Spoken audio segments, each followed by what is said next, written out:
Ողջույն բարեկամներ, ուրախ եմ ձեզ տեսնել հայկական խոհանոց ալիքում։ Ամանորի գիշերը մեր սեղանները լի են ամենատարբեր ուտեստներով, բայց մի բան մշտական է՝ խորովածի անփոխարինելի հոտն ու համը։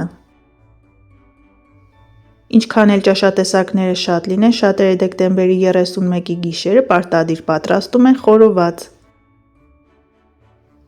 Այսօր մենք եւս չենք շեղվելու ավանդույթից, կպատմեմ, թե ինչպես եմ ես համեմում խոզի եւ հավի միսը, որպեսզի խորովածը ստացվի հյութալի, փափուկ ու անչափ բուրավետ։ Բացահայտում չեմ անելու, ներկայացնում եմ մեր պատրաստման տարբերակը, իսկ դուք էլ մեկնաբանությունների բաժնում կարող եք գրել, թե դուք ինչպես եք համեմում խորովածի միսը։ Դե ինչ, սկսենք պատրաստել։ Այստեղ են ասել վայ չուտողին։ Ես վերցրել եմ 5 կիլոգրամ խոզի միս, որից 3 կիլոգրամ այս կտորն է։ Սա վզի հատվածն է, որով ստացվում է ամենահամեղ խորովածը։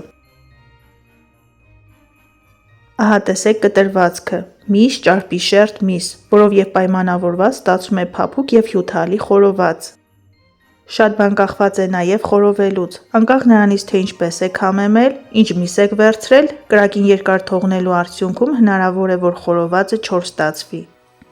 Այդ պատճառով ամենադժվար գործը խորոված պատրաստելը վստահում ենք տղամարդկանց։ Տեսեք ինչ գեղեցիկ կտորներ են, միսը բաժանում ենք 2,5-ից 3 սանտիմետր հաստությամբ։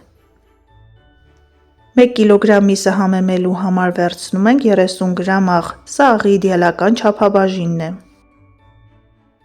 Եթե աղը պակաս է լինում, խորովածը համեղ չի ստացվում։ Համեմում ենք աղով կարմիր եւ սև պղպեղներով, չոր կանաչիներից կվերցնեմ ուրց։ Շատերը մսի վրա ավելացնում են չորացրած զռեհան կամ ծիտրոն, կամ համադրում են կանաչիները։ Մեկնաբանությունների բաժնում գրեք, թե դուք ինչպես եք պատրաստում, շատ հետաքրքիր է։ 2 գլուխ սոխը ձեռքերի մեջ այսպես տրորելով, որպեսզի հյութը դուրս գա, ավելացնում ենք մսի վրա։ Բարեկամներ, եթե պատրաստվում եք միսը համեմելուց հետո դնել սառցախցիկ, այդ դեպքում սոխ մի օգտագործեք, քանի որ սոխը սառցախցիկում իրեն լավ չի զգում, համը փոխում է եւ միսը այդպես որակազրկվում է։ Կտորները շրջում ենք եւ միսը համեմում ենք մյուս կողմից, օգտագործելով նույն համեմունքները։ Շատ լավ խառնում ենք, ձեռքերով տրորում ենք, որպեսզի համեմունքները լավ տարածվեն։ Սիրելիներս, եթե առաջին անգամ եք միացել հայկական խոհանոց ալիքին, խնդրում եմ բաժանորդագրվեք եւ սեղմեք զանգակ կոճակը։ Հայկական խոհանոց ալիքում կգտնեք շատ համեղ եւ հետաքրքիր բաղադրատոմսեր։ Եթե խորոված պատրաստում եք սառցախցիկ դրված մսով, ապա այս փուլում ավելացրեք հանքային ջուր եւ այնքան տրորեք, մինչեւ ամբողջ հեղուկը կլանվի մսի կողմից։ Սա հայկական մի հնարք է, որը ապահովում է փափուկ ու հյութալի խորոված, աշխատող մեթոդ է։ 1 կիլոգրամ մսի համար վերցրեք 60-ից 70 մլ հանքային ջուր։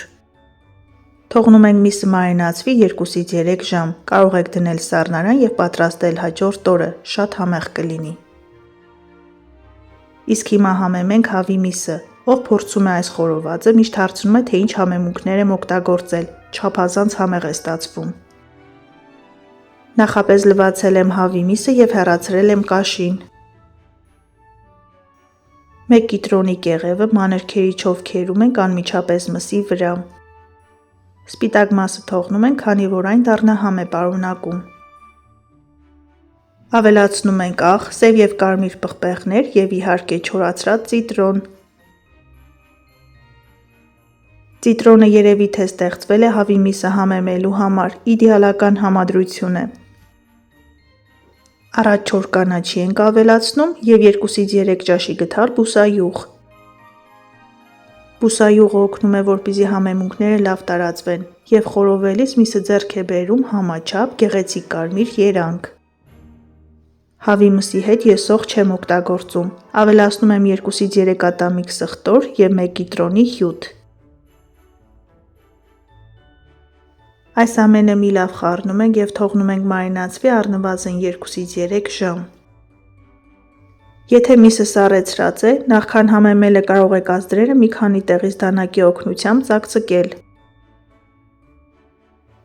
Իմ տեսանյութերի տակ շատերդ գրում եք, թե ինչու եմ հեռացնում կաշին, քանի որ այն ամենահամեղ մասն է, Բարեկամներ, կաշին պարունակում է ոչ առողջ խոլեստերին և այն խցանում է արյունատար անոթները։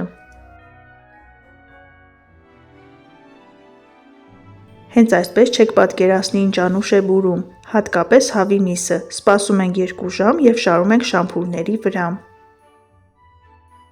Խորովում ենք նաև կարտոֆիլ խոզի ճարպով, որի բաղադրատոմսը չեմ ներկայացրել, թերևս այն բոլորի համար պարզ է։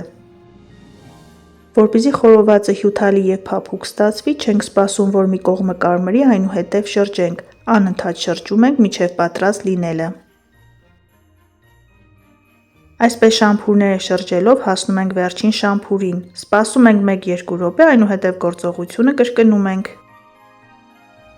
Մեր պատրաստած փափուկ, հյութալի, բուրավետ խոզի մսով և հավի մսով խորովածը մատուցված է, բարի ախորժակ։ Այս եղանակով համեմելուց հետո խնդրում եմ մեկնաբանությունների բաժնում կիսվեք ձեր կարծիքներով, հատկապես հավի միսը անմահական և տարբերվող է ստացվում։ Դե ինչ սիրելիներս, այսօր էլ այսքանը, պատրաստեք սիրով, սնվեք առողջ և եղեք օրհնված, բոլորիդ մաղթում եմ ուրախ տոներ։